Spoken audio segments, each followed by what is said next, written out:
"There's a drug in your drink," she whispered. No preface, no smile, just 4 words dropped like a blade between crystal and breath. Lucia hadn't meant to get this close to Don Vito Castellano. She'd meant to pour, nod, and move. But 5 seconds earlier, as she crossed the floor with the bottle, the 2 men at booth 9 had leaned in, and one said, flat as a receipt, "Doses in his glass. When he says salute, you switch." The other answered, "Copy." That was it. No rain, no violins, just a plan. Lucia looked down at the tray she carried. 2 fresh Bordeaux stems, Prince wiped, one with a faint, oily smear at the rim that a normal eye would miss unless the light hit dead on. Her stomach dropped. She didn't break stride. She didn't look at booth 9. She reached Don Vito's table, tipped the bottle, and as his fingers came for the glass, she moved in, lips close to his ear. "There's a drug in your drink." His hand froze. The glass stopped an inch off the linen. The room kept talking, clinking, laughing, but the space between Lucia and Vito went silent, like a lifted needle. "How sure?" he asked, voice unchanged, eyes on the wine, not on her, not on anyone else. "Sure." She angled the tray, letting him see what she saw. The smear, nothing, everything. "Booth 9, left side. They said the switch happens on salute." He didn't turn his head. "Ada." The woman standing at the bar did not look like security until she moved. Then she wasn't decor anymore. She was a line that went from Vito's table to everywhere at once. "Clear that glass," Vito said softly. Quietly, Ada arrived without being seen to cross. She didn't touch the stem. She sniffed the rim 2 inches away, eyes narrowing by a millimeter. "Off," she said under her breath, and slid a linen under it as if polishing, lifting it onto the cloth as if it weighed a secret. "Gianni," Vito called to the owner, tone pleasant, volume normal. "A fresh bottle." From the cage. "Subito," Gianni smiled, already moving. Lucia's hand shook, just once. Vito noticed that too. He noticed everything. The way the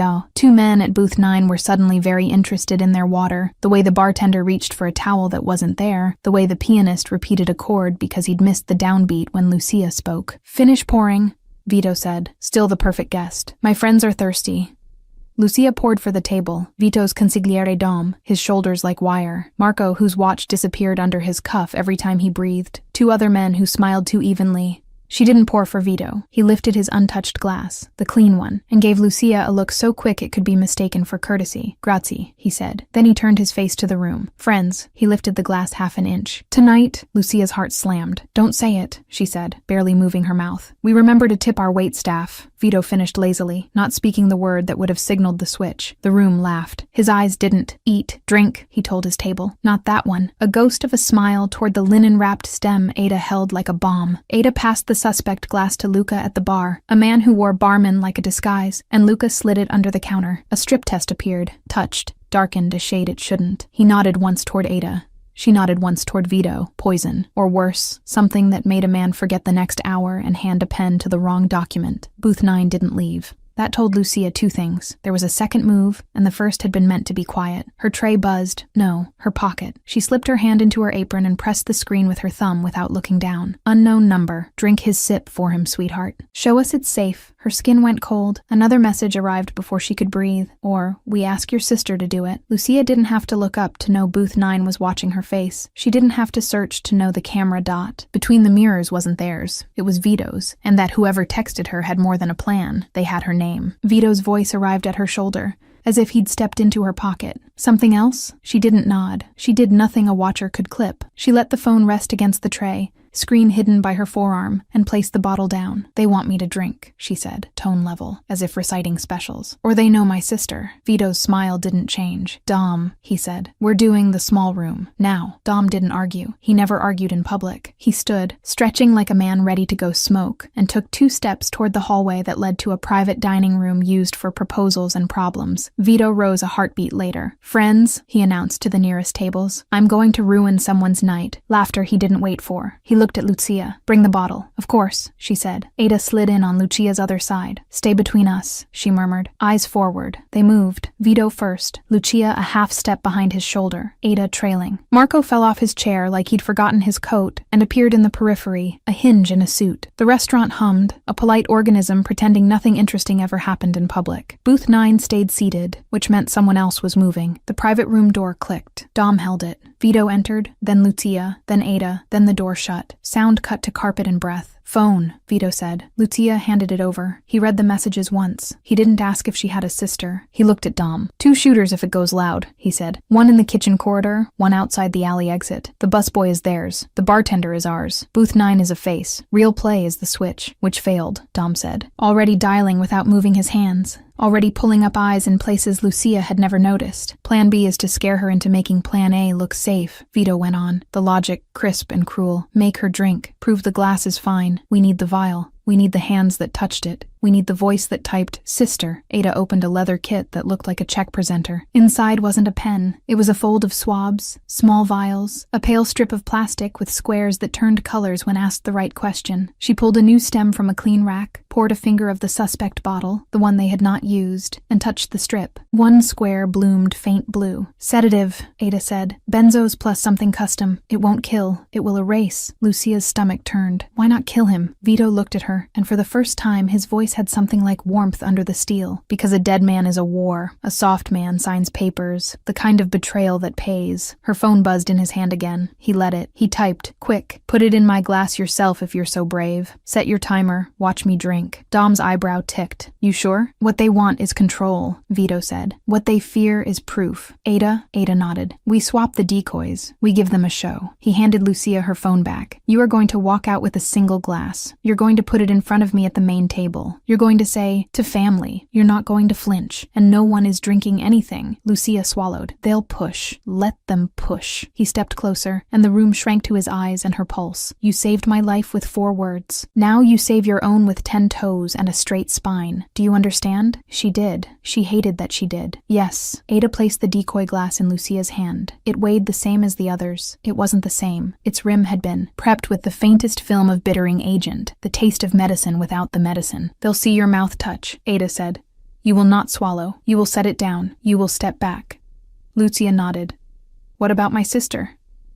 Dom's phone chimed. He read, then his mouth flattened. "Sister's name is Eva. Lives on Birch. They did their homework." "Marco?" Vito said into the air. "On Birch," came a voice from nowhere and everywhere. His earpiece, the building itself, the net Vito carried with him like weather. 2 minutes. "Good," Vito said. "No more texts." He turned to Lucia. "You'll be with me until he says otherwise." He nodded at Dom. "That means if someone asks where you are, the answer is busy. If someone asks who you are, the answer is no one. If someone asks what you did, the answer is my job." "My job was pouring wine," Lucia said, softer than a breath. 5 minutes ago. "Your job," Vito said, "is seeing what others miss. That's why you heard it. That's why you're in this room." He took the decoy stem from her hand and set it back in her palm. His fingers brushed hers. They were warm, steady. "Ready?" he asked. "No," she said. Then, because fear had taught her about choices, yes. The door opened on Dom's hand. The private room emptied its quiet into the restaurant's polite noise. Lucia walked between Ada and Vito like a thread pulled through cloth. Booth 9 pretended to talk about soccer. The busboy pretended to polish a spoon he'd already polished.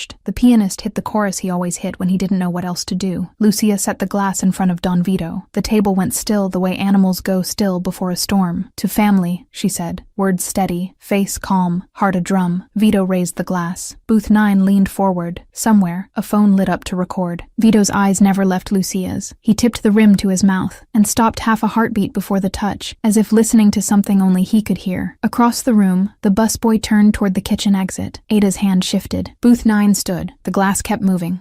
The glass kept moving, tilting just enough for everyone watching to believe Don Vito Castellano had taken the sip. Booth 9 leaned forward, hungry eyes glued to his lips. The busboy froze halfway through the kitchen door, hand still on the handle. Aria's lungs locked in her chest. Then Vito set the glass down, untouched. His smile wide enough to look genuine, sharp enough to slice air. "Perfect," he said, tone velvet. "Smooth, strong, just how I like it." Ada caught the signal. With the grace of someone who could kill in silence, she slid the tainted glass away and replaced it with a clean one from her tray. To outsiders, it looked like flawless service. To Booth 9, it was confirmation their plan had worked. Lucia saw the relief ripple through them. The tiniest exhale, the loosening of shoulders, the smirk tugging one corner of the middleman's mouth. They thought he drank it. They thought the sedative was already crawling into his blood. Vito didn't look their way. He clinked glasses with Dom, then Marco, then let his own glass rest untouched on the linen. His bodyguard sipped. He didn't. He never did when danger smelled this close. "Lucia," he said suddenly, voice pitched for only his table. Another bottle. Her throat dried. Yes, signor. She turned toward the wine station, but Ada's hand brushed her wrist, halting her. A whisper. Keep eyes on booth 9. Don't blink. Lucia obeyed. The man with the school ring pulled out his phone under the table, thumb flicking furiously. The busboy disappeared into the kitchen. The third man, broader, gold chain glinting under his collar, tapped his napkin like a silent countdown. Her phone buzzed in her apron. She didn't want to look, but she did. Unknown number. You should have swallowed it for him. Another vibration. Too late now. Watch what happens. Her pulse hammered so loud she thought the whole room must hear it. Vito saw her face pale. His smile never faltered. Dom, he murmured, cutting through the chatter around them. Now. Dom's thin frame unfolded. He stood, stretching casually, and strolled toward the hallway as if bored. Marco pushed back his chair with the slow menace of a man about to do anything his boss asked. Ada stayed a statue, Lucia whispered. They're moving. The techs, they know I saw. Vito's dark eyes found hers. Then you don't leave my side again. Before she could answer, the busboy burst from the kitchen. Too fast, tray in hand, his nervous smile pasted on wrong. He wasn't delivering food. He was delivering distraction. Wine for table 8, he barked, voice too loud, hands shaking. The tray tilted. Bottles crashed. Glass exploded across the floor. Diners gasped, chairs scraped. Half the room turned their heads. And in that sliver of chaos, the 2 men from booth 9 stood. One went for his jacket. The other moved toward the exit, phone to his ear. Down! Marco's shout thundered as his gun cleared leather. Lucia froze. She'd never seen a weapon so close, never heard the metallic whisper of a slide racked back. Diners screamed, ducking under tables. The pianist vanished off his stool. The man with the ring had a pistol halfway free when Ada's hand clamped his wrist. The crack of bone made Lucia flinch. The gun clattered to the floor, kicked under a chair by Ada's boot. She wrenched his arm behind his back and slammed him face first onto the linen. The broad man bolted toward the door. Marco's shot punched the wood inches above his head. Splinters flew. He stumbled, hands raised. Sit, Marco ordered. Or lie down forever. He sat. The busboy dropped what was left of his tray and ran, straight into Dom. The consigliere's thin frame moved like wire. He hooked the kid by the collar and drove him into the wall with deceptive gentleness. The phone tumbled out of the boy's pocket, screen still lit with a chat window full of instructions. Silence slammed back into the room, heavy and unreal. Diners crouched behind tables, peering out wide-eyed. The air smelled of spilled wine, gunpowder, and fear. Vito hadn't moved. He still sat at the head of his table, hand resting on the stem of a clean glass, smile carved in stone. Lucia, he said softly, evenly. Pour me another, a fresh one. Her hands shook as she obeyed, the bottle sloshing against the rim before she steadied herself. She filled his glass. He raised it. To loyalty, he said. His voice carried through the stunned restaurant, smoother than the wine, sharper than the gunshot still echoing in everyone's ears. He drank half in one swallow, no hesitation. When he set it down, the room exhaled. Diners clapped nervously, half convinced they'd just witnessed theater, not a near execution. But Lucia knew better. She'd seen the vial, heard the whisper, felt the text buzzing threats against her blood. Ada dragged the broken wrist man toward the private room. Marco kicked the broad one to his feet and shoved him after. Dom Frog marched the busboy, still whining, still swearing he didn't know what was in the bottle. Vito rose at last. He buttoned his jacket with casual grace, looked around the restaurant, and smiled like a king who owned the night. Ladies and gentlemen, he announced, your meals are on the house. Enjoy. Applause. Nervous laughter. Relief. But his hand brushed lightly against Lucia's elbow as he passed, guiding her with him toward the hallway. His voice was a whisper only she could hear. You saved my life once, he said. Now they'll come for yours. That means you're mine until this is finished. Her breath caught. She wanted to ask finished how, but she didn't dare. She followed him, deeper into the restaurant's private rooms, as the captured men were dragged in and the door locked behind them. The game wasn't over. It had only just begun. The private dining room smelled of oak and old money, but tonight it was just another battlefield. Ada shoved the broken wrist man into a chair, Marco forced the broad one down beside him, and Dom slammed the busboy against the paneled wall so hard the sconces rattled. Vito walked in last, slow and deliberate, like a priest entering confession. He shut the door himself, and the click of the latch was heavier than a gunshot. Lucia hovered near the doorway, clutching the empty wine bottle like a weapon she wasn't sure how to use. She wanted to melt into the wallpaper, but Vito's earlier whisper rang in her ears. "That means you're mine until this is finished." "Names," Vito said quietly. The man with the ring sneered through the pain of his twisted arm. "You already know who we are. Humor me." Vito's tone could have been mistaken for politeness if not for the glint in his eyes. "Vincent Moretti," Dom supplied without being asked. "Known as Scar, former enforcer for the Torino cousins in Chicago. His wrist tells the truth." Scar's good hand balled into a fist. "You think this changes anything? You drink that glass, you'd already be drooling on the table." Vito leaned close, his voice silk. "But I didn't, which means you're drooling here instead." Scar spat at the floor. Ada's heel pressed on his injured wrist until he grunted and looked away. Vito turned to the busboy, whose face was pale with terror. "And you?" I was just told to put the vial in the ice," the boy stammered. "They said I'd make good money. I didn't even know what it was." Dom plucked the phone off the floor and scrolled. Instructions, timestamps, pictures. They sent him everything. He knew. The boy's eyes filled with tears. "Please, I didn't mean—" Vito cut him off with a look. "Meaning doesn't matter. Actions do." Lucia flinched at the coldness of his tone. She wanted to speak up, to say the boy was young, maybe scared, maybe used. But the memory of those text messages, "We know your sister. Drink up," froze her tongue. Marco jerked his chin at the broad man. "Goldie Russo. Those teeth aren't fake." Debt collector turned hitter. "Likes breaking bones more than paying bills." Goldie smirked, gold glinting under the chandelier. "What can I say? I've got expensive taste." Vito stepped between them like a conductor before an orchestra. "So 3 men, 1 vial, 1 plan that failed, and 1 problem for me to solve." Scar leaned forward, breathing hard. "You can't touch us. We're connected. Kill us here.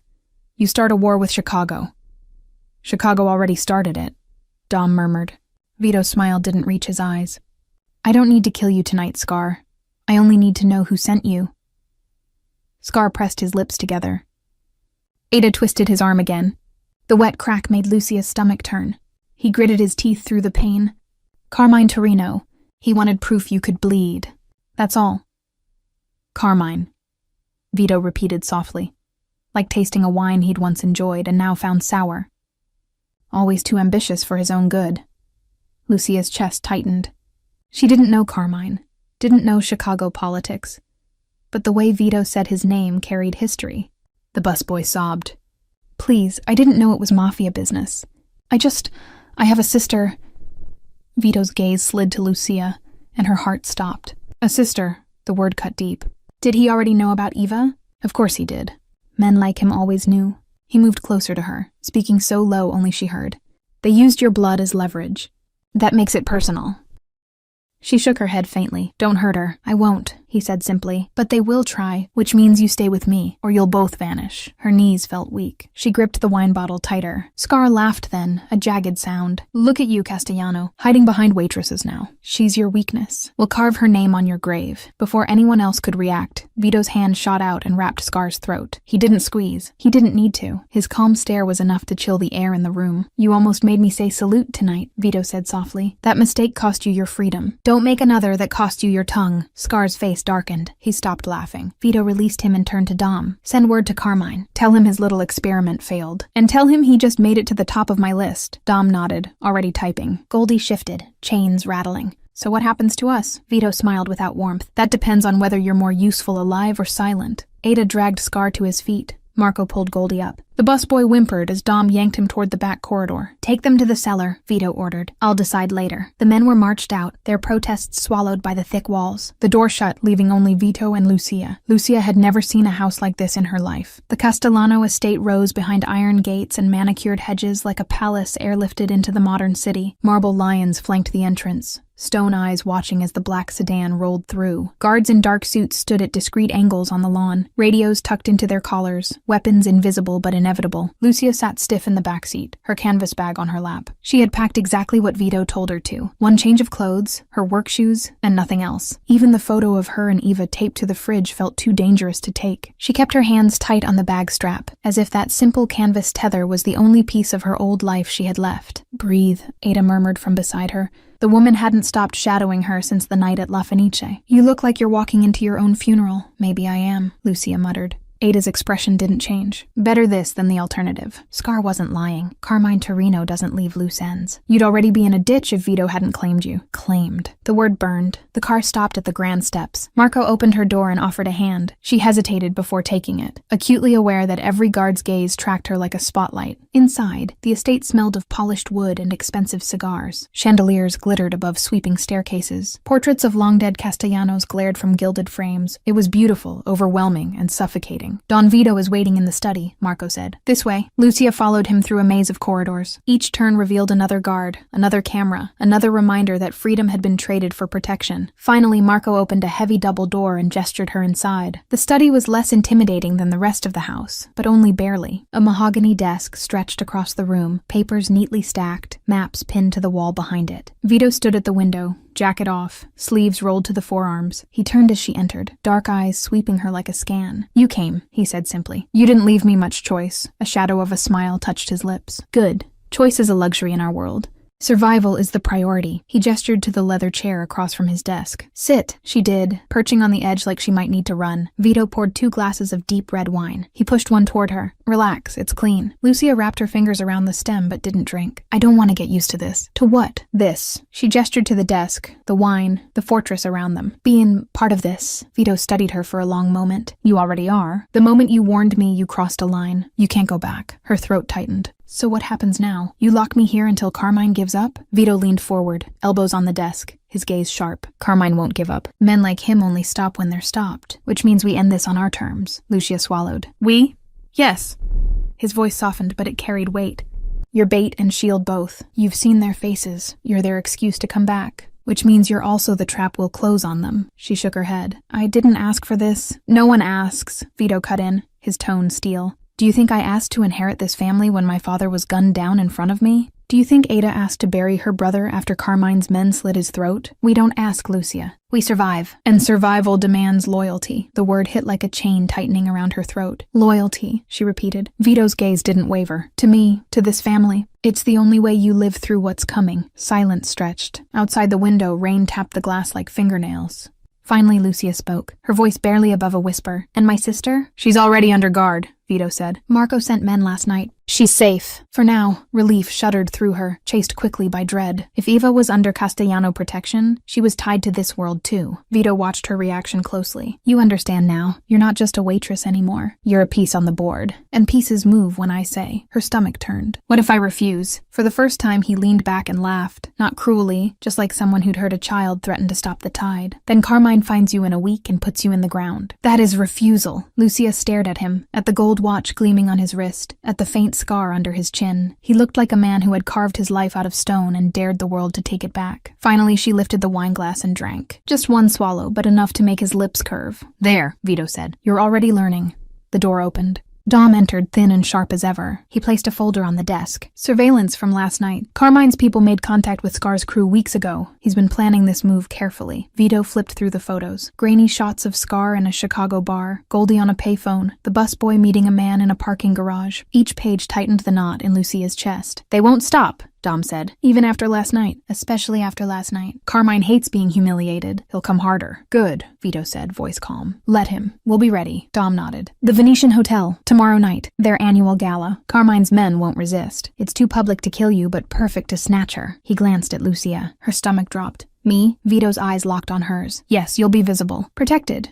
but vulnerable enough to tempt them. They'll try again, and when they do, we end this. Her grip tightened on the wine glass. You're using me as bait. I'm using you as the reason they'll make mistakes, Vito corrected, and I'm keeping you alive while they do. Lucia looked at him, at the absolute certainty in his eyes. She wanted to scream, to run, to fight, but all she could whisper was, "And if I don't play along?" Vito's smile was sharp as a blade. "Then you die, and so does your sister." The Venetian hotel glittered like a diamond in the middle of the city. Gold chandeliers, velvet drapes, marble floors polished so clean the reflections looked like ghosts. Outside, limousines lined the curb. Paparazzi flashes strobed like lightning against the night. Inside, 500 of the city's most powerful names were sipping champagne and pretending they weren't all watching each other. Lucia had never worn a dress like this. Midnight blue silk clung to her figure, slit high enough to reveal legs she didn't want anyone to notice. Ada had chosen it, sharp-eyed and unyielding. "You need to look like someone worth stealing," she'd said. And now Lucia stood at the top of the ballroom staircase, her hand looped through Don Vito Castellano's arm, and every eye in the room turned to her exactly as Ada had predicted. Her throat tightened. Bait, she thought. "I'm dressed like bait. Breathe," Vito murmured beside her, his hand warm against the small of her back. To everyone else, he looked like a man showing off his beautiful companion. To her, he was an anchor dragging her deeper. Dom's voice crackled softly in the tiny earpiece Ada had fitted her with. "South corner, Scar just arrived. He's trying to look like a donor, but he's scanning exits. Tommy's pretending to text in the lobby. Goldie's outside in a black sedan." Engine running, Lucia's stomach flipped. They were here, all of them. Vito guided her down the stairs, smiling like a king greeting his court. "Right on schedule," he whispered. Servers in crisp uniforms glided past with trays of champagne and canapes. Guests in glittering gowns laughed too loudly at jokes that weren't funny. A charity auctioneer droned on about vacation packages and priceless art. Beneath it all, the trap tightened. "Remember," Vito said as they reached the dance floor, "you're never alone. Every exit has eyes. Every vent carries sound. They'll think they have you. They'll never know they're already surrounded." Lucia nodded, but her heart hammered like a trapped bird. The orchestra struck up a waltz. Vito swept her into motion with ease, his hand firm on her waist, his steps precise. To onlookers, it was romance. To her, it was rehearsal for survival. "In 5 minutes," Vito murmured as they turned. "I'll excuse myself for a call. You'll be alone for 10. That's when they'll move." Her pulse spiked. 10 minutes? 10 is all we need. His dark eyes caught hers, steel beneath the warmth. "They need you alive. Remember that. They'll be careful. And when they try, my people close in." Dom's voice crackled again. Scars moving toward the service corridor. Tommy's circling the terrace doors. Goldie just stepped out of the car. Lucia's breath caught. She could feel them closing in. The song swelled. Vito spun her, his palm steady, his smile radiant for the crowd. "Trust me," he said softly. Then he lifted her hand to his lips and kissed it with theatrical charm. "Caramella, don't go anywhere," he said loudly enough for the nearby guests to hear. Then he released her and strode across the ballroom, every inch the man who owned the night. And just like that, she was alone. The orchestra shifted to another waltz. Guests paired off, laughing, gossiping. To anyone watching, she was just another woman catching her breath near the railing. But she felt it, eyes on her, circling, hunting. Dom's voice came again. "Hold position, Lucia. They're aligning." She turned slowly toward the terrace, as if needing air. The October night spilled in, cool, scented with city smoke. A handful of guests lingered, enjoying the skyline view. "Beautiful night, isn't it?" a voice said. She turned. Scar stood a few feet away in a tuxedo, glass of champagne in his good hand, smile carved into his scarred face. Up close, she could see the puckered line of damage running from ear to jaw, the story of violence written on skin. "Yes," she said, forcing calm. "Very peaceful." "Peaceful," Scar echoed, stepping closer. "Funny word, considering you're about to come with me." From the shadows by the service door, Tommy appeared, his youthful face hard with determination. Behind her in the ballroom, she glimpsed Goldie moving toward the terrace entrance, cutting off retreat. Dom's voice in her ear was a lifeline. "We see them. Hold, Lucia." Another 30 seconds. Her mouth went dry. Scar's hand slid inside his jacket, fingers brushing a weapon. His smile widened. "You can come quietly, or you can scream. Either way, you're coming." Lucia's chest tightened. She wanted to run, to fight, to scream. But then she remembered Vito's words. "They need you alive." "That's your edge." She met Scar's eyes. "I don't think so." He chuckled darkly. Brave, I like brave. Makes it sweeter when it breaks. But before he could draw the gun, the terrace shifted. Men in tuxedos who had looked like ordinary guests suddenly moved with military precision. Earpieces glinted. Pistols appeared from hidden holsters. The few remaining donors gasped and scattered. Scar froze, eyes darting. Tommy's hand stalled mid-draw. Goldie cursed under his breath. Then a voice cut the night air, smooth and lethal. "Vincent Moretti," Don Vito called, stepping onto the terrace like a judge entering court. "I believe you wanted a conversation." Scar's face drained of color. Around him, every path was blocked. Ada by the door, Marco by the railing, Dom near the service corridor. The trap had sprung. Lucia's knees nearly gave out, but she stood tall. The predators were caged. For the first time, she realized Vito's promise had been real. She was never alone. But as Scar's cold eyes flicked toward her, she understood something else. This wasn't the end. This was only the beginning. Scar froze in the spotlight of Don Vito's voice. For a heartbeat, his scarred face stayed hard, eyes darting between exits, weighing the impossible. Then he smiled, slow and bitter. "You're clever, Castellano," he said, raising his hands just enough to show he wasn't reaching for his gun. But clever only buys time. "Chicago won't forgive this." "Chicago doesn't have to forgive," Vito replied smoothly, stepping closer. "They only have to remember. And tonight, they will remember your failure." Marco moved in like a shadow, gun leveled at Goldie's chest. Ada pressed her blade discreetly against Tommy's ribs. Dom slipped behind Scar, pale eyes glittering. The terrace was no longer a ballroom view. It was a cage. Lucia stood near the railing, her chest tight, her hands trembling. But her eyes didn't leave Vito. He was calm, controlled, dangerous. The kind of man who could turn a gala into an execution without blinking. Scar tilted his head toward Lucia. "And her?" he said, voice sharp. "She's nothing. A waitress you dragged into this. Kill us and she'll still die. Carmine won't stop until he buries her and everyone she loves." Lucia's breath caught. He knew. Somehow he knew about Eva. Vito's gaze flicked to her, then back to Scar. "That was your mistake. Threatening what's mine." Scar's grin faltered. "Marco," Vito said. Marco shoved Goldie to his knees. Goldie cursed, but the muzzle against his neck silenced him. Ada twisted Tommy's arm until the boy whimpered. Dom held Scar steady with a grip like iron. "Lucia," Vito said suddenly. Her head jerked up. "What?" He held out his hand, palm open, steady as stone. "Come here." She hesitated, every instinct screaming to stay back. But something in his voice, calm, commanding, absolute, pulled her forward. She placed her hand in his. His grip was warm, strong, terrifying. "These men wanted you to poison me," he said, his voice low but carrying. "They wanted you to be the reason Castellano blood spilled on a restaurant floor. Tell me, Lucia, what do you think they deserve?" Her heart pounded. She looked at Scar's sneer, at Tommy's terrified eyes, at Goldie's clenched jaw.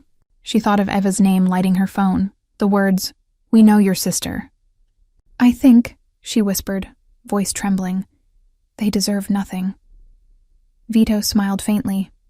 He turned to his men. "Take them!" Scar roared as Dom dragged him back inside. Goldie spat threats until Marco's fist silenced him.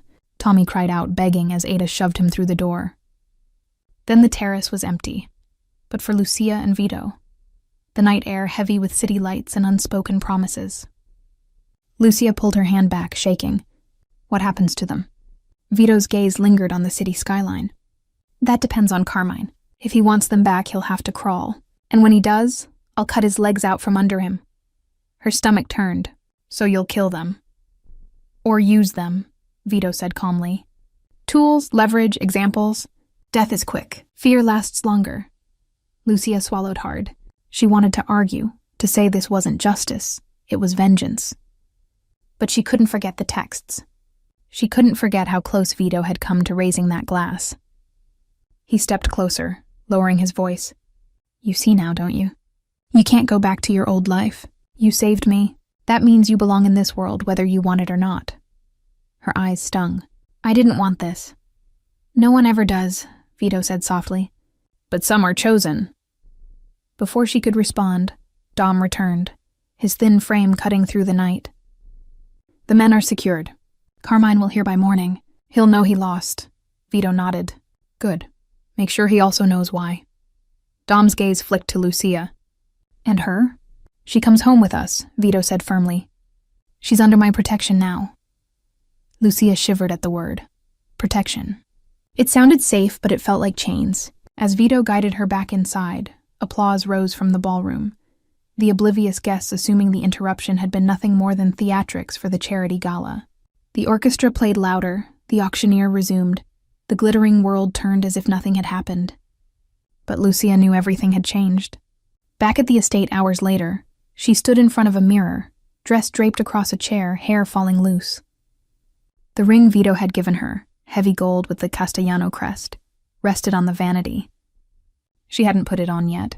She wasn't ready. A soft knock at her door. Ada entered without waiting for permission. "He wants to see you."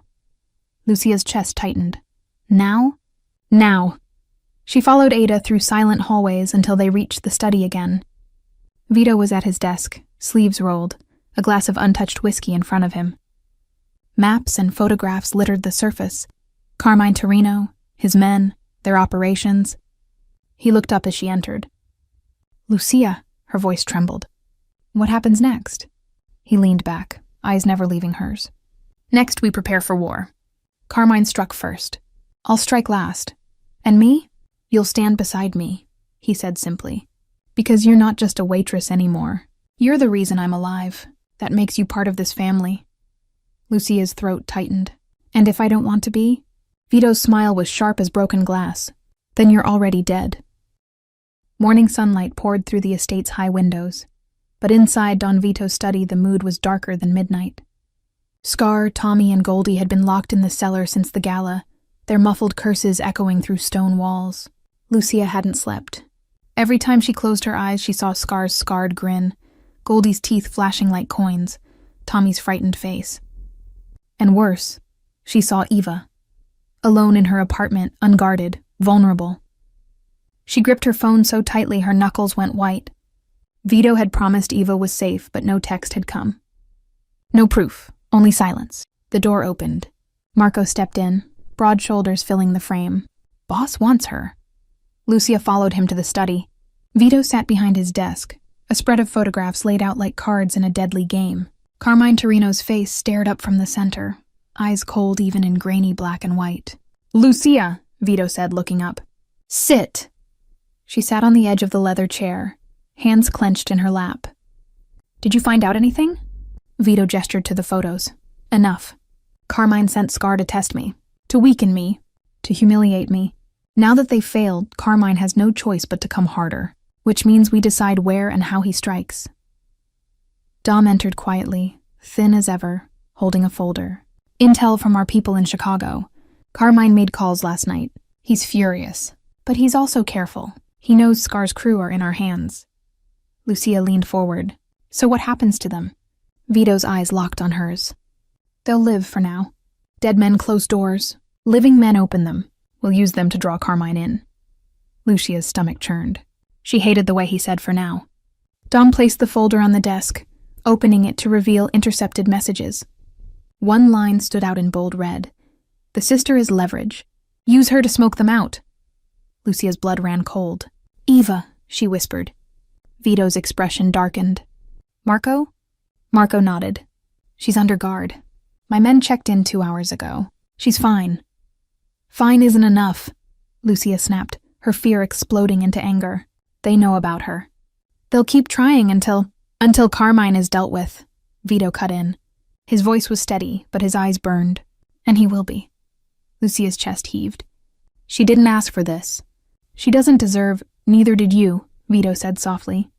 "But here you are." The words silenced her. Dom cleared his throat. "Carmine will make a move within days. Probably tonight. He can't afford to look weak after the gala. He'll either try to hit Eva directly or..." Dom's pale eyes slid to Lucia. "Or he'll try to take her again. Use her to break you." Lucia's skin crawled. "Then I should go to her." "Stay with her." "No." Vito's voice cracked like a whip. "That's exactly what Carmine wants. He'll expect it. He'll have men waiting. You'd walk both of you into a grave." Lucia shook her head, fighting tears. So I do nothing? You trust me, Vito said, leaning forward. You trust that I will protect her. That I will protect you. That I will end Carmine before he ever lays a hand on your blood. Her throat tightened. He spoke with such certainty, such steel, that for a moment she almost believed him. Almost. The door opened again. Ada entered, dragging Scar by the collar. His face was bruised, eyes blazing with defiance. Marco shoved Goldie in behind him, wrists bound, jaw swollen. Tommy trailed last, trembling, his youthful bravado gone. Ada forced Scar into a chair opposite Vito. They're awake. Scar spat blood on the rug. You think keeping us breathing makes you stronger? Carmine will burn this house to the ground to get us back. Vito poured himself a drink, swirling the amber liquid like he had all the time in the world.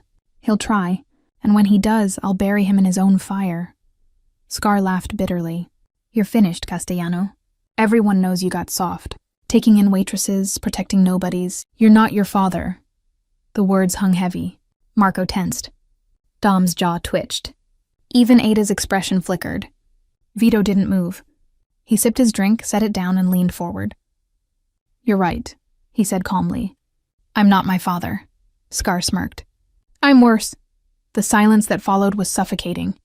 Then Vito's gaze slid to Lucia. Tell me, he said. If you had the power, what would you do with them? Her breath caught. Me? Yes. You're the reason they failed. Your word kept me alive, so your word decides their fate. Scar sneered. You don't have the stomach, girl. You're still just a waitress. Lucia's hands shook, but she forced herself to meet his eyes. No, she said, voice trembling but steady. I'm the reason you're still breathing. Scar blinked, caught off guard. Lucia turned to Vito. Keep them alive. Make Carmine pay for them. Then destroy him. A slow smile spread across Vito's face. Good instincts. You're learning. Dom nodded slightly, approval in his pale eyes. Marco smirked. Ada gave the faintest nod. Scar cursed under his breath, but for the first time, fear cracked through his defiance. Vito stood, his presence filling the room like thunder. Take them back. Feed them, patch them up. Make sure Carmine hears they're still breathing. Ada dragged Scar out. Marco shoved Goldie. Dom herded Tommy. The door shut, leaving silence again. Vito turned back to Lucia. You've made your choice. That makes you family. Her chest tightened. I didn't choose. You did, Vito interrupted gently. Every time you open your mouth, you choose. And tonight, you chose loyalty. Lucia shook her head, but the weight of the Castellano ring on the desk mocked her. She hadn't put it on yet, but she knew deep down she already wore its invisible chains. Vito stepped close, lowering his voice. You want your sister safe? Then stay by my side, because in this war there's only family or enemies, and enemies don't live long. Lucia swallowed hard. And when Carmine comes? Vito's smile was sharp as a blade. Then we finish what he started. The night fell heavy on the Castellano estate. Guards rotated along the iron gates, headlights swept the gravel drive, and cameras blinked like watchful eyes. To anyone outside, it looked impenetrable. To Lucia, standing on the balcony of her borrowed bedroom, it felt like a gilded cage. She clutched her phone, staring at the blank screen. No messages from Eva. No proof she was really safe. Vito's promise replayed in her mind. Marco has men on her. She's fine, but promises didn't quiet the storm in her chest. A knock at her door jolted her. Ada stepped in, silent as always. You're needed, she said simply. Lucia followed her down marble halls into the war room, Vito's study transformed. Maps of Chicago and the city sprawled across the desk, red pins marking locations, strings connecting faces. Dom hunched over a laptop, scrolling intercepted texts. Marco leaned against the wall, loading magazines with methodical precision. Vito stood at the head of the table, sleeves rolled, voice calm. Carmine's patience has run out. He's making his move. Dom looked up, pale eyes sharp. Intercepted chatter confirms it. A team was sent tonight. Not for you, Vito, for her. He nodded at Lucia. Her stomach dropped. Eva? Dom clicked a file open. Security camera stills filled the screen, grainy images of men in black hoodies near a modest apartment building. Her apartment building. Eva's building. Lucia's breath hitched. No, she was supposed to be safe. She is, Marco said flatly. My men intercepted them before they reached the door. 3 shooters, 2 fled, 1 dead. Lucia covered her mouth. Dead. Someone had died on her sister's street because of her. Eva's alive, Vito said firmly. That's what matters. Tears stung her eyes. For how long? They'll keep coming. That's why we stopped them, Vito cut in, his tone steel. He pointed to the map. Carmine sent men across state lines. That's a declaration. He's forcing my hand. Dom adjusted his glasses. He'll expect retaliation. He'll prepare. Good, Vito said. Let him. This ends before the week is out. Lucia's voice cracked. You talk like it's simple. But it's not just you and Carmine, it's me. It's Eva. I didn't choose this war. Vito's gaze locked on hers, burning. Neither did I, but here we are. She shook her head, trembling. Why me? Why does it have to be me? Because you heard, Vito said softly. Because you saw, and because you whispered. The room went still. Ada's eyes flicked between them. Dom looked back to his laptop. Marco slid another bullet into a magazine with a quiet click. Lucia's chest tightened. She wanted to scream, to walk away, to grab Eva and disappear. But she knew the truth. Scar had been right. Running would only put a target on her back bigger than before. Her phone buzzed suddenly. An unknown number again. Lucia's hands shook as she read the message aloud. She's next. Unless you walk away from Castellano tonight. Her vision blurred. It's Eva. They'll kill her if... Vito snatched the phone, scanning the text with cold precision. He handed it to Dom. Trace it. Dom's fingers flew. Burner, pinging off 3 towers. But it's coming from inside the city. Vito's jaw tightened. He's closer than I thought. Lucia grabbed his arm, desperation flooding her voice. Please, you can't gamble with her life. Vito turned to her, his expression unreadable. I don't gamble. I calculate. And I don't lose. Easy to say when it's not your sister. His eyes darkened. Every man I've buried in this war was someone's brother, someone's son. Don't tell me I don't understand. Lucia froze, struck silent by the raw edge in his voice. Ida broke the silence. What's the play? Vito exhaled slowly, then straightened. We bring Eva here. Lucia's heart lurched. Here? No. She doesn't belong in this world. She already does, Vito said firmly. Carmine has her name. He knows her face. She's safer inside my walls than in any apartment. Marco, send a team. Quietly. Get her out before Carmine tries again. Marco nodded, already dialing. Lucia's chest tightened. She'll hate me. She doesn't even know. Tell her nothing, Vito cut in. Let her think this is about me owing you a favor. She'll adjust. Tears stung Lucia's eyes. You think everything bends to your will, but Eva isn't like me. She won't survive in this world. Vito's gaze softened, just barely. Then we'll keep her away from it as much as possible. But alive. Dom looked up from his laptop. Trace complete. That burner phone? It wasn't just Carmine's men sending threats. Vito's brow furrowed. Who else? Dom turned the laptop toward him. Grainy surveillance footage filled the screen. A figure leaning against a car, face half hidden, phone in hand. Not Carmine, not Scar, someone younger, sharper. That, Dom said, is Carmine's nephew, Lorenzo Torino. He's the one sending the messages. Lucia's breath caught. The image was clear enough.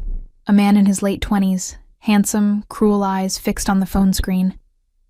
Dom tapped the photo. And rumor is Carmine's grooming him to take over. If Lorenzo has your sister marked, this isn't just leverage, it's personal. Vito's expression hardened. Then Lorenzo becomes the message. We catch him, we break him, and we send him back to Chicago in pieces Carmine can't ignore. The room went silent. Lucia's voice trembled. You're planning to kill him. Vito's eyes met hers. I'm planning to end this war before it ends you. Lucia shivered. She knew there was no turning back now. Not for her, not for Eva. And somewhere in the city, Lorenzo Torino smiled at his phone, already planning his next move. The Castellano estate gates swung open at midnight. And for the first time since this nightmare began, Lucia saw her sister again. Eva stumbled out of the black SUV, flanked by Marco's men. She looked small and furious in her oversized hoodie, her hair pulled into a messy bun. Her eyes, wide, dark, and identical to Lucia's, darted over the mansion, the guards, the cameras, the overwhelming display of power. "Luce," she said, her voice tight. "What is this?" Lucia ran forward, pulling her into a desperate hug. Relief flooded through her. Warm, dizzying, so sharp it almost hurt. Ava stiffened for a moment, then hugged her back, confusion written all over her face. "You're safe," Lucia whispered. "That's all that matters." "Safe?" Eva pulled back, glaring. "I was dragged out of my apartment by guys with guns. One of them carried me down the stairs like I was a bag of groceries. You call that safe?" Lucia's throat closed. She glanced at Vito, who had come out onto the steps, his presence cutting through the night like a blade. Ava's glare shifted to him instantly. "And who the hell is this?" she demanded. "Don Vito Castellano," he said smoothly, as if introducing himself at a dinner party instead of a midnight extraction. "A friend of your sister's. You're welcome in my home." Eva snorted. "Friend?" "Right. Guys like you don't have friends, they have property." Lucia's heart sank. "Eva, please, no!" Ava shook her head, her voice cracking. "You vanished. No texts, no calls, nothing. And now I'm in some Mafia palace being told I'm safe? What did you drag us into, Luce?" Lucia's chest ached. She wanted to tell her everything. That the wine was poisoned. That Scar whispered death over dinner. That texts promising blood had crawled into her phone like spiders. But how could she? How could she admit that 4 whispered words, "Don't drink that glass," had changed their lives forever? "She saved me," Vito said suddenly, his voice calm but heavy with truth. Eva turned on him. "Saved you? She's a waitress. She makes tips, not miracles." "She saved my life," Vito repeated, his gaze steady. "Which makes her family now. And family is protected." Eva's face twisted. "Protected? This is prison." Lucia grabbed her hands. "Eva, please. They know your name. They were at your building tonight. You weren't safe there. You're only safe here." Eva's eyes filled with tears, anger and fear clashing in her chest. She yanked her hands free. "No, you made a choice for both of us. And now we're trapped in his world." Silence fell. Guards shifted uncomfortably. Marco looked away. Ada's hand brushed the knife at her hip. Vito didn't move. "You're angry," he said, his voice low even. "That means you're still alive to feel it. Be grateful." Eva glared at him. "I don't owe you anything." Vito smiled faintly, dangerous in its softness. "Not yet." Lucia squeezed her eyes shut. "Please, both of you, just... Not tonight," Eva huffed, turning away. "Fine. Show me where I'm supposed to sleep in my new prison." Ada gestured for her to follow. The youngest Torino target had just arrived under Vito's roof, and the air inside the mansion felt ready to snap. Later that night, Lucia couldn't sleep.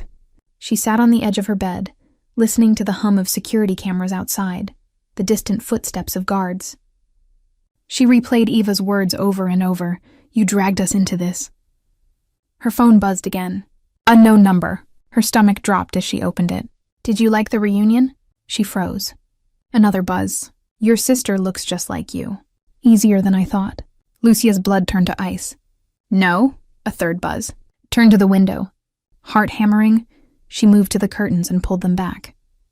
Across the estate lawn, just beyond the outer lights, a shadow stood, a tall figure still watching. The phone buzzed one last time. "Smile for me, Lucia. Because next time I won't be so polite." She staggered back, her hand clamping over her mouth to keep from screaming.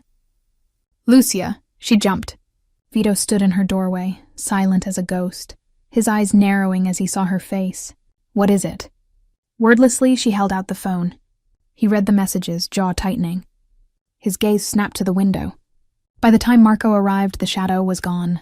"Lorenzo Torino," Vito muttered, his tone like ice. "Bold enough to stand on my lawn. Who is he?" Lucia whispered, shaking. "Carmine's nephew," Vito said. "The one who thinks he's untouchable." His eyes darkened. "He just made his first mistake." Lucia's voice cracked. He was watching Eva. Vito stepped closer, his hand firm on her shoulder. "Then he's already dead. He just doesn't know it yet." At dawn, the estate was locked down tighter than a fortress. Guards doubled. Cameras re-angled. Dom paced like a vulture. Ada sharpened her knives. Marco inspected rifles. Lucia sat with Eva in the sunroom. Her sister hadn't said a word since the night before, staring out the window at the sprawling lawn as if planning an escape. "Eva, please," Lucia whispered. "I know it feels wrong, but they'll kill you if you leave." Eva turned, eyes red, jaw trembling. "And what if staying kills us faster?" Before Lucia could answer, the estate shook. Not metaphorically. Literally. A thunderous boom rattled the glass, shaking chandeliers, sending guards shouting into radios. Lucia grabbed Eva as the second explosion ripped across the lawn, fireball lighting the early morning sky. The estate's outer gate had just been blown apart. Sirens wailed. Marco stormed in, weapon drawn. "Boss, they're here!" Carmine's men, he brought them to the gates. Lucia's heart stopped. War wasn't coming. It had already arrived. The ground still shook as smoke billowed past the broken gates. Guards rushed into position, radios crackling with shouts. "South perimeter breached!" "Multiple hostiles, heavy weapons!" Lucia clutched Eva's hand, dragging her behind a marble column in the sunroom.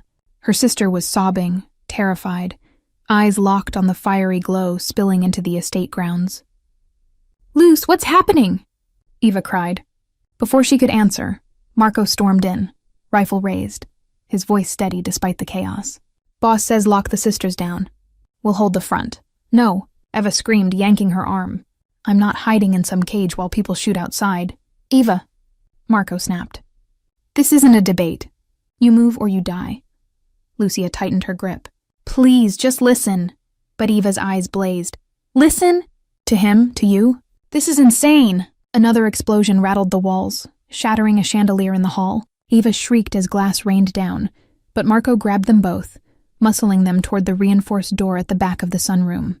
Behind them, Ada appeared, knives strapped to her arms, face grim. "East wall's compromised. They're inside the grounds." "Numbers?" Marco barked. "Dozen, maybe more. Carmine's not holding back." Lucia's blood went cold. "They're here? Inside the estate?" Ada shoved the panic door open, revealing a narrow staircase descending underground. "Move," Eva resisted. "I'm not going into some hole in the ground." Ada leaned in, her voice a hiss. "You want to watch your sister die? Because that's the only other option." Lucia pulled Eva into the stairwell before she could argue again. The heavy steel door slammed shut behind them, muffling the gunfire but not erasing it. The stairwell was dim, the air thick with dust and the hum of generators. Eva stumbled after her, still muttering curses. Lucia's heart pounded with each step, every boom above them shaking dust loose from the ceiling. When they reached the bottom, a thick vault-like door loomed ahead. Marco spun the wheel lock, shoving it open to reveal a bunker lit by fluorescent strips. Dom was already there, papers spread across a table, a handgun in reach. His pale eyes flicked to the sisters. "Good, at least they're alive." "Where's Vito?" Lucia demanded, breathless. "Where he always is when the wolves come to the door," Dom said evenly. "At the front, holding the line." The words hit like a fist. Above, the muffled roar of automatic fire rattled the bunker walls. Lucia pressed her palms over her ears, Eva burying her face against her shoulder. "Stay here," Marco ordered. "Do not open the door for anyone unless it's me or Ada. Understood?" Lucia nodded, though her chest screamed to run after Vito. Eva grabbed her hand like a lifeline. Marco disappeared back into the stairwell. Ada followed with a last glance, her expression unreadable. The door clanged shut, leaving them sealed in the bunker with Dom. Eva was pacing like a caged animal. "This is insane. They're bombing us. You're just going to sit here and wait to die?" Dom's voice was sharp. "Your sister already saved his life once. That's the only reason you're breathing. Don't waste it." Eva spun on him. "Saved his life? What is she, his pet now?" Lucia's chest burned. "Eva, please." "No, Luce." Eva snapped. "You keep defending him, but all I see is a man who dragged us into hell." Lucia's lips trembled. "I dragged us into hell. I heard them planning to poison him. I whispered to stop him. That was me. Not him." Eva's face crumpled. "Then you ruined us." The words stabbed deeper than any bullet. Before Lucia could answer, the floor above boomed like thunder. Dust rained down. Dom grabbed his radio, his voice sharp. "Status, static." Then Marco's voice strained. "They've breached the East Hall. Heavy fire. Boss is pushing them back, but... The radio cut with a screech. Lucia's blood went cold. Marco? No answer. Dom cursed under his breath, turning to the sisters. Stay down here. If Castellano falls, you'll be their prize. Lucia's chest heaved. She couldn't breathe. Couldn't sit still while Vito fought upstairs. The man who had pulled her into this world, chained her to it, terrified her. He was also the reason Eva was still alive. She stood suddenly, heart hammering. I'm going up. Dom's eyes narrowed. No. Yes, she said, voice shaking but firm. If they're here for me, hiding won't stop it. They'll tear this place apart. Eva grabbed her arm. Luce, don't! Lucia turned to her, tears brimming. If I don't, we both die anyway. The radio crackled faintly. Vito's voice, calm even through static. Dom, hold the bunker. I'm buying time. Lucia froze. His tone wasn't victory. It was finality. No, she whispered. He's not going to make it. Dom's jaw tightened. He will. Another explosion shook the bunker, lights flickering. Eva screamed. And then silence. Too heavy, too wrong. The radio crackled again, but this time it wasn't Vito. A mocking voice slithered through the static. Carlo sends his regards. The king's about to fall. Hand over the sisters, and maybe we'll let you crawl out alive. Dom's face drained of color. Lorenzo. Lucia's knees buckled. He was inside the estate. Eva clutched her tighter, whispering in terror. Luce. He's coming for us. The bunker lights flickered once, then twice, as the sound of heavy boots thundered above. Dust sifted from the ceiling, sprinkling the table where Dom had spread his maps. Eva clung to Lucia's arm, nails digging into her skin. The radio crackled again. Lorenzo's voice, smooth, cruel, too close. Castellano's finished. His men are bleeding on the lawn. Open the door, sweetheart. Save yourself and your sister. Otherwise, we'll come in and take you. Lucia's blood ran cold.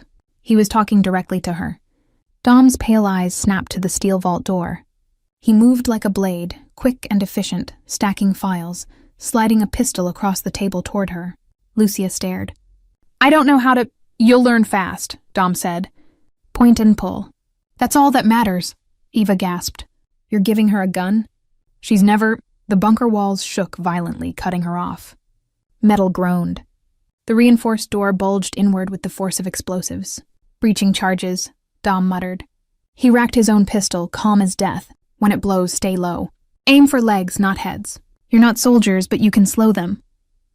Lucia's hands shook as she gripped the weapon. The weight felt unreal, alien. Her reflection in the polished steel table showed a woman she barely recognized. Hair wild, dress torn, fear written across her face. But beside her was Eva, trembling, wide-eyed, whispering, I don't want to die here. Lucia's chest hardened. She couldn't let that happen. The explosion came like a thunderclap. The vault door tore off its hinges, crashing inward in a shower of sparks and smoke. Figures stormed through. Men in black tactical gear, rifles raised. Dom fired first, 2 sharp cracks. One man dropped. Another stumbled. Marco's voice roared faintly from upstairs. He was still fighting. But here, in the bunker, the battle had reached them. Down! Lucia screamed, yanking Eva to the floor as bullets shredded the table. Sparks flew. The maps burned at the edges. She raised the pistol with shaking hands and fired. The recoil jolted her shoulder, nearly tearing the gun from her grip. But one of the attackers fell, clutching his thigh. Another advanced. Ada appeared behind him like a phantom, her blade flashing across his throat. He collapsed silently, crimson spreading across the concrete. More poured in, 6, maybe 7. Gunfire deafened. Eva sobbed, pressed flat against the floor. Lucia fired again and again, missing once, grazing another.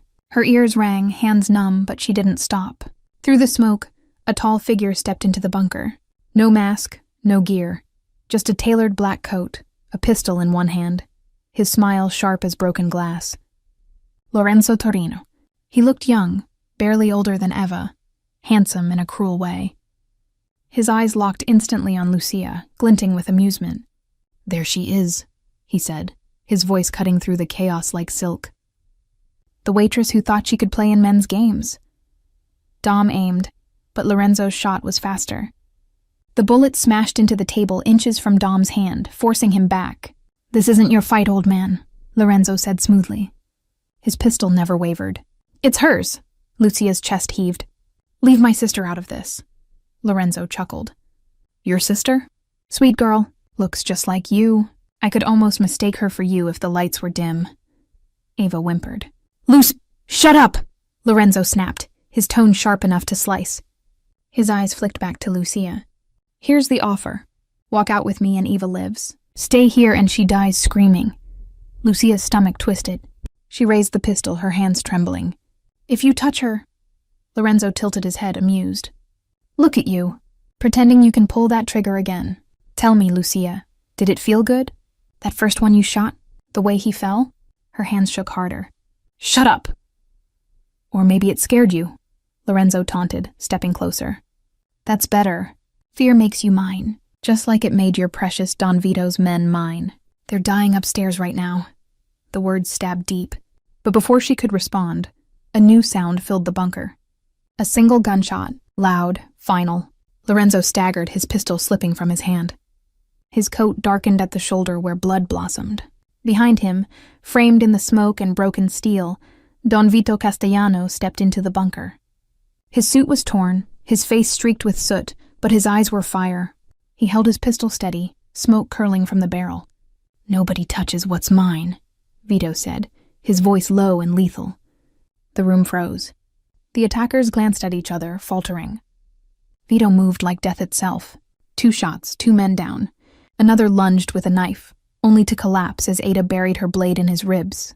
Marco stormed in behind Vito, bloodied but alive, mowing down the rest with ruthless precision. Within seconds, the bunker was silent again. Smoke drifted. Bodies sprawled across the floor. Only Lorenzo remained alive, clutching his bleeding shoulder, glaring up at Vito with venom. "You can't stop it," Lorenzo spat. "Carmine will bury you. He'll bury her." His gaze flicked to Lucia. Vito's gun pressed to Lorenzo's forehead. The room held its breath. But instead of pulling the trigger, Vito lowered the weapon. His smile was cold. "Alive, you're more useful." He nodded to Marco. "Bind him.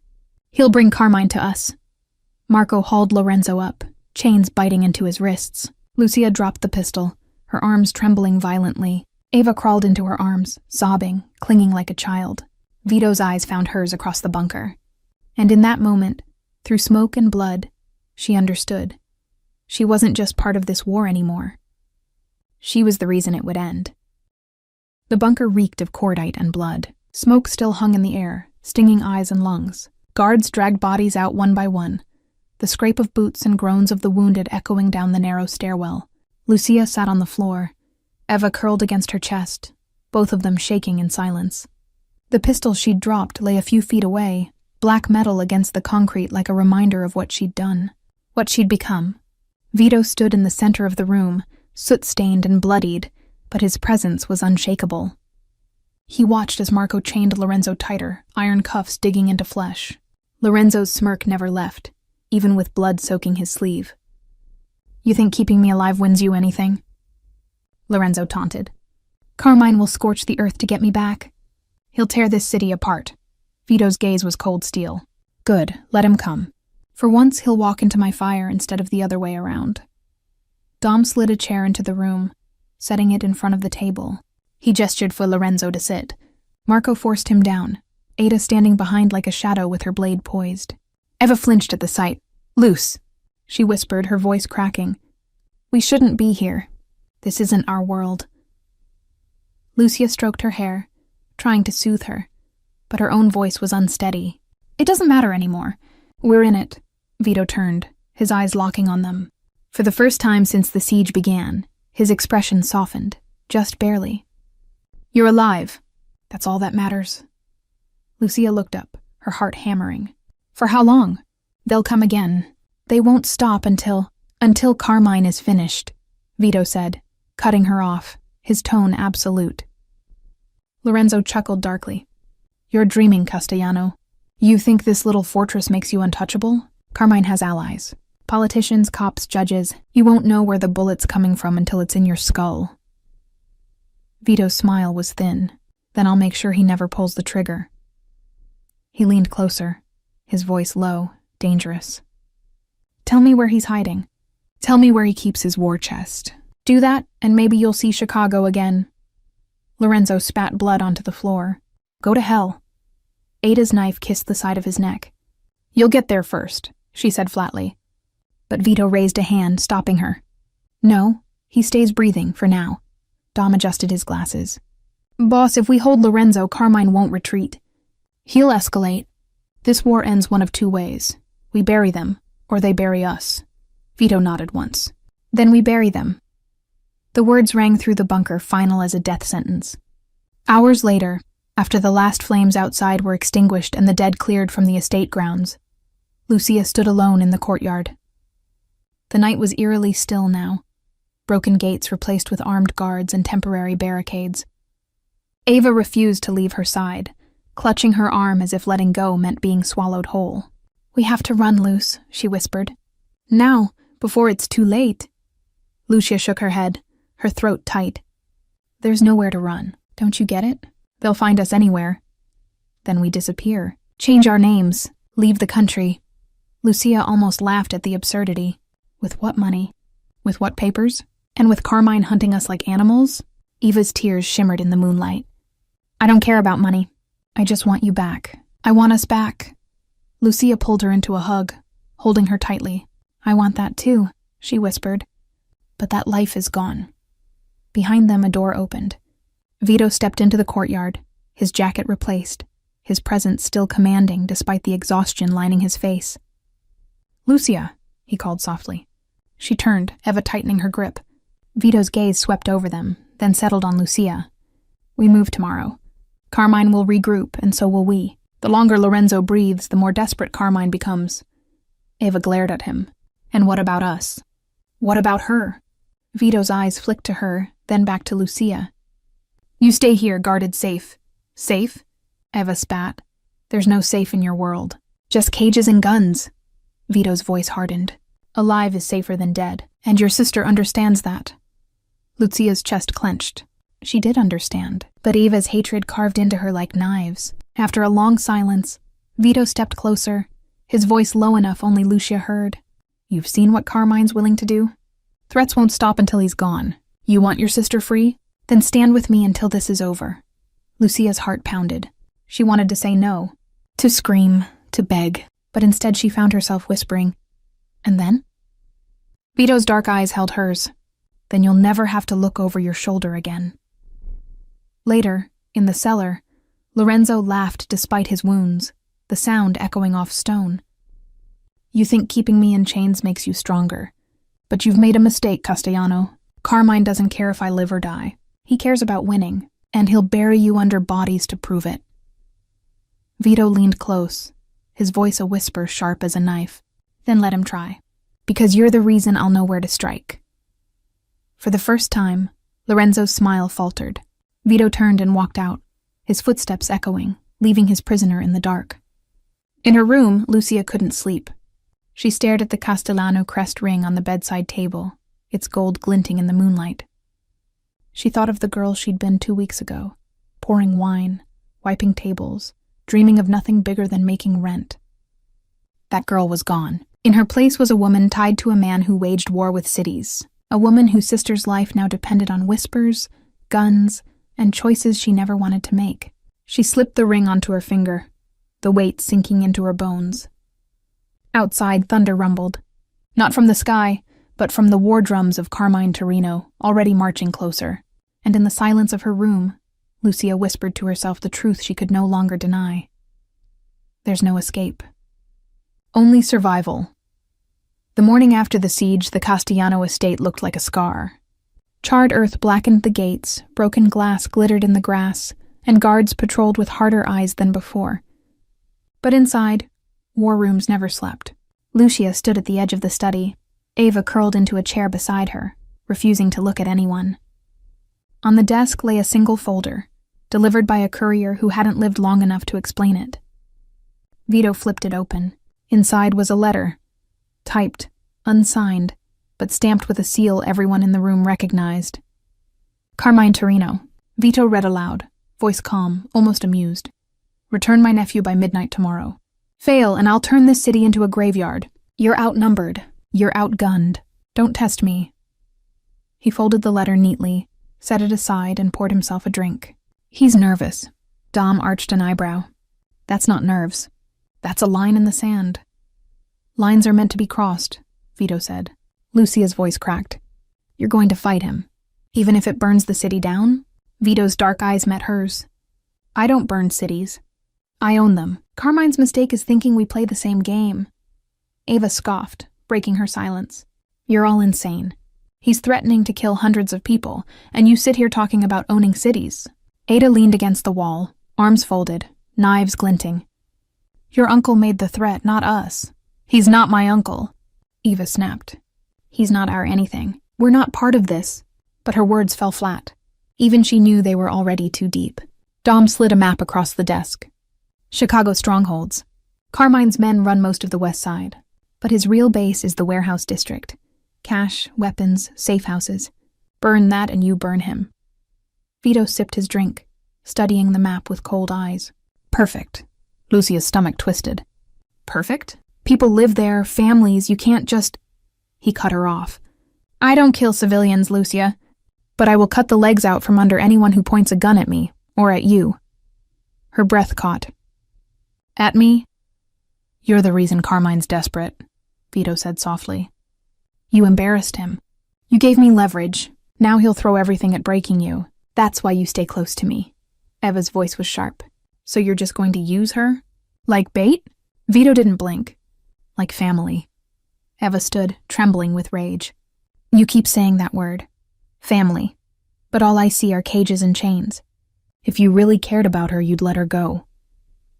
Lucia's heart clenched. She wanted to say yes, to beg Vito to release her. But when her eyes met his, something else rose. Fear. Yes, but also a dangerous pull she couldn't deny. "She's safer here," Vito said. His voice was calm, final, leaving no room for argument. Ava's tears spilled. She stormed from the room, slamming the door so hard the walls rattled. Silence hung. Vito looked at Lucia, his tone softer. "She'll understand. In time." Lucia shook her head. "No. She'll hate me forever. Better she hates you alive than loves you dead." The words cut deep, because she knew they were true. That evening, the estate's cellar echoed with Lorenzo's laughter. Lucia had followed Ada down, unable to stay away. She wanted to see the man who had stood outside her window, who had smiled at her like a wolf sizing prey. He sat chained to a chair, bruised but grinning. When his eyes met hers, his smile widened. "There she is," he said smoothly. "The waitress who thinks she's a queen now." Ada shoved him back down when he leaned forward. "Watch your mouth." But Lorenzo's gaze never left Lucia. "You know he's lying to you, right? Castellano. He doesn't save people. He owns them. That ring he gave you?" His eyes flicked to her hand. "That's a shackle. Gold-plated, but a shackle all the same." Lucia swallowed hard. "You don't know anything about me." "I know enough," Lorenzo said, his voice dripping venom. "I know you didn't grow up in this world. I know you want out, and I know he'll never let you leave." His words crawled into her chest like thorns. She wanted to deny them, but deep down she feared he was right. Ada's knife pressed to his throat. "One more word and you'll choke on it." Lorenzo chuckled. "Go ahead, kill me. Carmine will slaughter you all before the blood dries." Ada's jaw tightened, but she didn't strike. Lucia turned and fled, her pulse hammering. She hated Lorenzo, but his words echoed in her skull long after she left the cellar. That night, Vito found her in the garden, sitting alone under the broken moonlight. "You shouldn't wonder," he said softly. "Not tonight. I can't breathe in there," she whispered. "Your guards, your guns, your walls, it feels like a coffin." He crouched in front of her, his face shadowed. "It's not a coffin. It's armor. You think I like walls? Gates? Guards watching my every step? No, but without them I'd be dead. And so would you." Her throat tightened. "Ava hates me." "She hates you. She'll never forgive this." Vito's eyes darkened. "She'll forgive one day, when she sees you alive." Lucia looked at him, tears brimming. "And if she doesn't?" His hand brushed hers, warm and steady. Then you'll still have me. Her heart stuttered. She should have pulled away, but she didn't. For the first time, she let herself wonder if she wanted to. At midnight, Dom stormed into the study, phone in hand. "Boss, Carmine just made his move." Everyone turned. Dom's voice was grim. "He's calling in politicians, judges, even federal agents. He's painting this as a kidnapping. He wants Lorenzo back through the courts. If that fails, he'll send an army. Either way, the clock is ticking." Vito's jaw clenched. "Then we don't wait. We strike first." Lucia's blood ran cold. "Strike where?" Dom laid down fresh intel. Photos of warehouses, bank accounts, blueprints. "Chicago," he said. "We burn his empire to ash." Lucia's breath caught. Chicago. The city Carmine ruled like a king. The city that would now become a battlefield. And she, a waitress who once whispered, "Don't drink," was standing at the heart of a war about to swallow them all. The black sedan cut through the night like a knife, headlights slicing the fog that clung to the outskirts of the city. Inside, silence reigned except for the low hum of the engine. Lucia sat in the back seat beside Vito, Eva pressed against her other side like a shadow, unwilling to let go. Marco drove, eyes fixed on the road, while Ada sat in the passenger seat, blade strapped openly to her thigh. Dom had chosen to stay behind, coordinating through encrypted channels. Chicago loomed ahead, a skyline of steel and fire. Vito broke the silence first. His voice was calm, too calm. "By tomorrow morning, Carmine Torino will have nothing left." Eva scoffed bitterly. "And how many people will you destroy to make that true?" Vito didn't look at her. "As many as it takes." Lucia reached for Eva's hand, but her sister pulled away. The distance between them hurt worse than any gunfire. Vito noticed. He always noticed. His gaze shifted to Lucia. "You'll stay close to me tonight. No wandering, no mistakes. Carmine's men will be desperate. Desperate men make rash choices." Lucia's throat tightened. "And if I can't do what you ask?" Vito leaned closer, his dark eyes holding hers. "You already did the night you whispered those words. You saved my life. You think I'll ever doubt you again?" Her heart stuttered. She wanted to believe him. She wanted to believe that her courage wasn't an accident. But fear still gnawed at her ribs. Eva muttered under her breath. "He doesn't trust you. He's just using you." Vito's lips curled faintly. "If I didn't trust her, we wouldn't be driving into enemy territory with her at my side." Eva said nothing more, but her silence was a storm. The convoy pulled into an abandoned rail yard on the edge of the warehouse district. Dozens of Vito's men waited, dressed in plain dark suits, rifles hidden beneath overcoats. Their faces were grim, eyes sharp. Marco parked near a rusted freight car and stepped out first, scanning the shadows. Ada followed, blades catching moonlight. Vito opened the door for Lucia and Eva, his hand steady as he guided them out. "Stay behind me," he said simply. The rail yard was alive with whispers, the low crackle of radios, the distant groan of steel. In the center, under the weak glow of a hanging light bulb, sat a single reinforced chair. Chains rattled against it. Lorenzo. He was already there, dragged out from the cellar and strapped in like a prize on display. His face was bruised, his lips split, but his smirk hadn't faded. When his eyes landed on Lucia, his grin widened. "Ah, my golden waitress. Come to watch me die?" Lucia flinched, but Vito's hand brushed her back, grounding her. "Not tonight," Vito said coldly. "You're going to bring your uncle to me." Lorenzo laughed, a hollow sound. "You think Carmine will walk into your little trap? He'll level this place before he steps foot here." Vito's smile was sharper than a blade. "That's the plan." The rail yard transformed into a fortress over the next 2 hours. Men hauled crates into firing positions, snipers climbed skeletal towers, and vehicles formed barricades at the entrances. Dom's voice crackled through radios, directing movements from afar. Lucia and Eva sat on a crate near Vito's command table. Maps were spread wide, pins marking warehouses, escape routes, and expected Torino reinforcements. Eva whispered fiercely, "We have to run, Luce. Look around. This isn't survival." "This is suicide." Lucia shook her head. "If we run, they'll find us. You saw what they did at the estate." "I'd rather die free than live like this," Eva snapped too loud. Heads turned. Vito didn't. He continued studying the map as if her words were nothing more than passing wind. But Marco's eyes narrowed, and Ada shifted uneasily. Ava's defiance was dangerous here.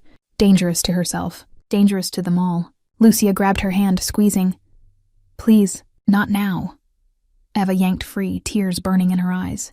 Near midnight, the sound of engines filled the night. Headlights appeared on the far side of the rail yard. Dozens of vehicles. Black SUVs, armored trucks. Carmine Torino's army. The men shifted, rifles clicking into readiness.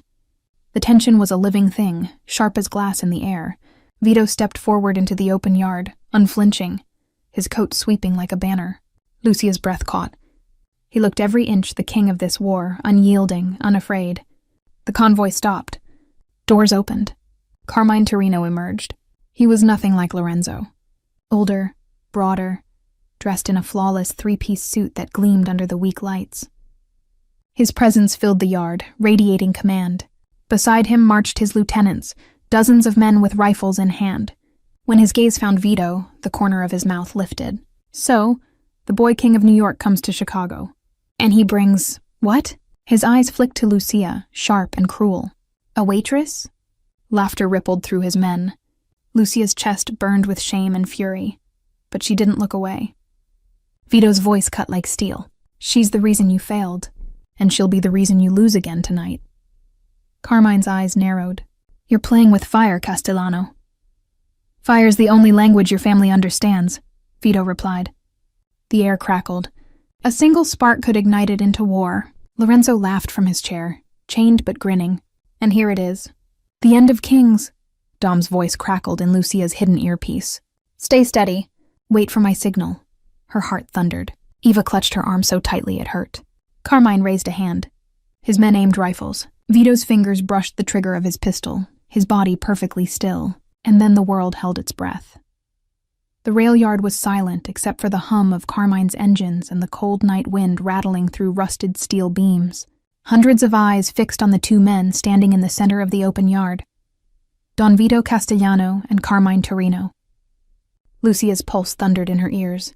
She clung to Eva's hand, though her sister was trembling so hard she could barely stand. Every instinct screamed to run, but there was nowhere to go. Carmine stepped forward, his shoes crunching gravel, his suit gleaming even in the half-light. He looked at Vito as if measuring a coffin. You've made a mistake bringing this fight here, Carmine said, voice booming like a judge passing sentence. Chicago is mine. Every dock, every warehouse, every street corner. And you... His gaze flicked to Lucia, sharp as a blade. Brought a waitress to a war. Vito didn't flinch. You should know by now, Carmine. Sometimes it's the smallest moves that tip the board. He tilted his head slightly. In the shadows, Castellano snipers shifted. Lucia could feel it, an invisible net already strung around the Torinos. Carmine smiled coldly. And sometimes pawns get sacrificed. He snapped his fingers. In an instant, chaos erupted. Gunfire exploded like thunder, tearing through the rail yard. Sparks flew off metal crates. Men shouted, fell, scrambled. The war had begun. Lucia dropped with Eva behind a stack of freight, her heart in her throat. Bullets punched holes into the steel inches above her head. Stay down! Marco roared, firing from the opposite flank. His voice was steady, but blood already darkened his sleeve. Vito moved through the chaos like he was born in it, firing with deadly precision. Two of Carmine's men fell before they even raised their rifles. Ada was a ghost in the dark, knives flashing, cutting throats before screams could rise. Lucia pulled Eva close, trying to shield her. She shouldn't be here. None of them should. But then she remembered Lorenzo's words. A waitress who thinks she's a queen now. Maybe she wasn't a queen, but she wasn't powerless either. Through the haze, she saw him, Lorenzo, still chained to his chair, laughing like a madman as bullets flew around him. And then, impossibly, one of Carmine's men reached him, with a hidden key. The chains fell. Lorenzo rose, stretching his arms, his grin feral. Miss me, uncle? Carmine's eyes flared with recognition, then fury. You betrayed me? But Lorenzo was already moving, scooping up a rifle from a fallen guard. He aimed, not at Vito, not at Carmine, but at Lucia. Her blood froze. Vito shouted her name and fired, but Lorenzo ducked behind the wreckage. Bullets tore through the crate shielding her, wood splintering inches from her face. Ava screamed, "Run!" Lucia pushed her sister toward a gap in the barricades. Find cover. Eva shook her head violently, clinging. Not without you. Lucia's hands trembled, but she shoved her away with every ounce of strength. Go! Eva stumbled into the dark, disappearing between freight cars. Relief and terror crashed through Lucia at once. But then Lorenzo was there, close, too close, his rifle aimed straight at her chest. Well, Bella, he hissed, sweat and blood streaking his face. Looks like you get to die in the story you wrote. Her hands shook as she raised her pistol. His laughter was cruel, echoing over the chaos. You won't shoot me. You're still just a waitress. Her finger hovered on the trigger. Her whole body screamed in terror. And then she remembered. The first night. The whisper. Don't drink. The glass frozen in Vito's hand. She had moved without thinking then, and she could move without thinking now. Lucia squeezed the trigger. The pistol cracked. Lorenzo staggered, his rifle falling from his hands. Blood bloomed across his chest, shock flashing across his face. His lips moved, trying to speak, but no sound came. He collapsed into the dirt. Lucia's chest heaved, her hands shaking violently. She had done it. She had killed him. Lucia! Vito's voice roared through the chaos. He was at her side in seconds, his arm hauling her up, shielding her with his own body as gunfire still cracked across the yard. It's over, she gasped, her voice breaking. Not yet. His eyes were fire. Not until Carmine falls. Across the yard, Carmine fought like a man possessed, his guards falling one by one. But Castellano's trap was closing, Marco's men driving them back, Ada carving paths through the chaos. Finally, Carmine found himself surrounded. Vito stepped into the circle, his pistol raised. Blood streaked his face, his suit torn, but his stance unshakable. It ends tonight, Vito said. Carmine spat on the ground. You'll never kill me. Even if you put a bullet in my skull, others will rise. The city will always belong to Torinos. Vito's smile was cold. Not anymore, a single shot echoed. Carmine crumpled to the ground, lifeless. The yard fell silent. It was over. Lucia stood frozen, her ears ringing, her heart pounding. She had just watched one king fall and realized another still stood, one who now owned not just the city, but her life. Ava ran back into the yard, her face streaked with tears, and threw her arms around her. Lucia clung to her desperately, both of them shaking, both of them alive. Vito holstered his gun and walked to them. He studied Lucia, his gaze lingering on the pistol still trembling in her hand. You saved me twice now, he said softly. And tonight, you saved yourself. Lucia's knees nearly buckled. She wanted to scream, to weep, to run, but when his hand touched her face, steady and warm, she realized the truth she couldn't deny. There was no running anymore. She belonged here, whether she chose it or not. 2 weeks later, Rosario's glowed like a jewel in the heart of the city.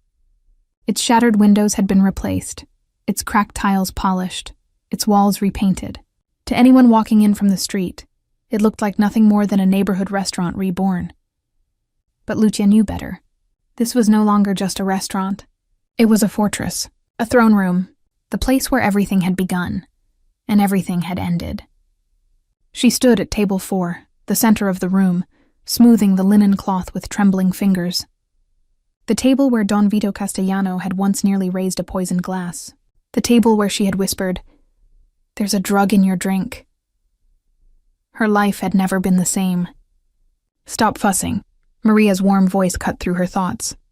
The owner bustled past, smiling like she always did, but her eyes flicked toward the suited men stationed discreetly in every corner.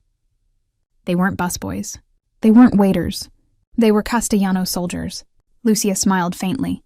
Habit. Habits keep you alive, Maria said softly, squeezing her shoulder before moving on. The doors opened. A hush fell over the room. Don Vito entered. He wore no armor, no visible scars from Chicago, but his presence filled the restaurant like fire fills a hearth. His men flanked him, but they were unnecessary. Everyone who mattered already knew. Carmine Torino was dead, and the Castellanos ruled unchallenged. Lucia's heart skipped. She told herself it was fear. She told herself it was the weight of everything she'd done. But when his eyes found hers, she knew it was something else. "Bella," he said warmly as he reached the table. "Rosario's shines again. Just like you." Her cheeks flushed, but before she could answer, Eva appeared from the kitchen carrying a tray. She wore the apron awkwardly, clearly out of place but alive. That was what mattered. Alive. Eva set the tray down with more force than necessary, her eyes avoiding Vito. She muttered, "Dinner's ready," before slipping back into the kitchen. Lucia's chest tightened. They were still sisters, but something fragile had cracked between them. Vito watched her go, then turned back to Lucia. His smile was faint, knowing. "She'll understand. In time." Lucia shook her head. "She doesn't want to understand. She wants to forget." "And you?" Vito asked softly.